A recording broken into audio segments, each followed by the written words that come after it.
Are you wondering how to keep your RV in perfect shape during the winter months? Read our description below for our website at rvthetherockies.com for more information and like this video. This is a crucial question for all RV owners, as winter can be quite unkind to your beloved vehicle. If not properly winterized, the harsh elements can cause significant damages such as frozen water lines, cracked tanks, or even damage to the engine. These issues can be pricey to fix and may also spoil your plans for a cozy winter getaway. You don't want to wait until it's too late, so let's dive into how to winterize your RV. Winterizing your RV is not as complicated as it seems. Yes, you heard it right. With just a few straightforward steps, you can ensure your vehicle is ready to face the winter chill. So let's dive right in.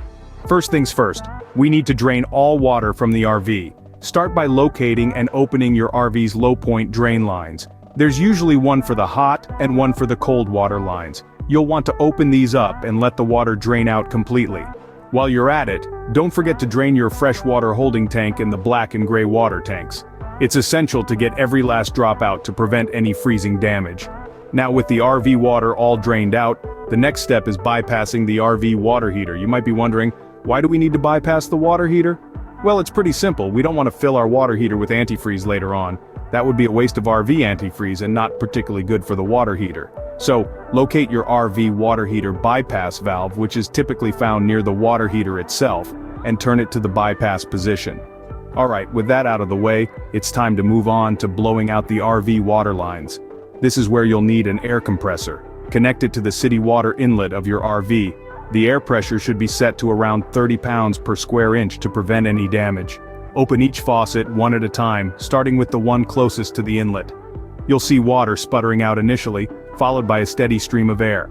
Repeat this process for all faucets, including the shower and the toilet, until you see only air coming out. This ensures that the water lines are completely free of water, and there you have it. You've successfully drained all water from your RV, bypassed the water heater, and blown out the water lines. Now that we've blown out the water lines, let's explore the next step. Now, you might be wondering about RV antifreeze. Do you really need it? Well, let's dive into that. RV antifreeze is a bit like that extra cozy quilt you pull out when the winter chill really sets in.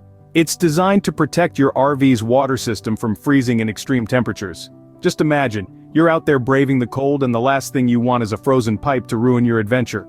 But here's the thing, it's not always necessary.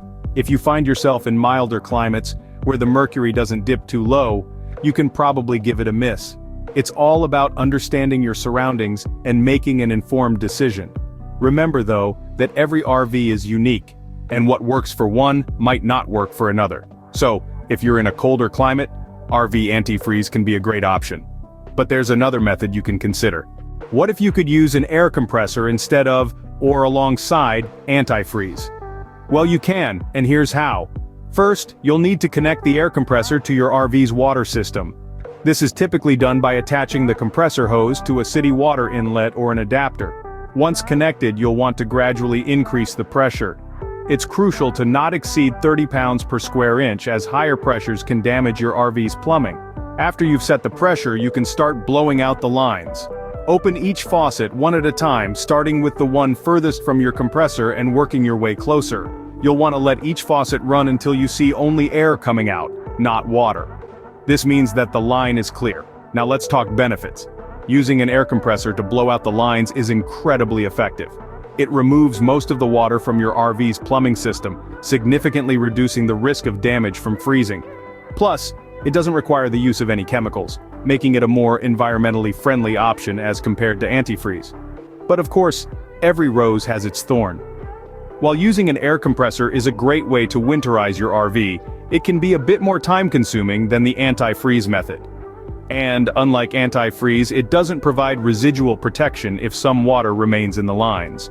So whether you choose antifreeze, an air compressor, or both, you now know how to protect your RV from winter damages. Winterizing your RV is a crucial step in maintaining its longevity. We've walked you through the vital steps, from prepping for winter to the actual winterization process. We've also delved into the pros and cons of using RV antifreeze and an air compressor. Antifreeze offers thorough protection, while an air compressor is a more eco-friendly choice. Weigh these options to find what works best for your RV. Remember, a well-maintained RV is a happy RV. Stay safe and enjoy your winter adventures. Please subscribe to our channel for more RV information and see our description below for more information at rvtherockies.com.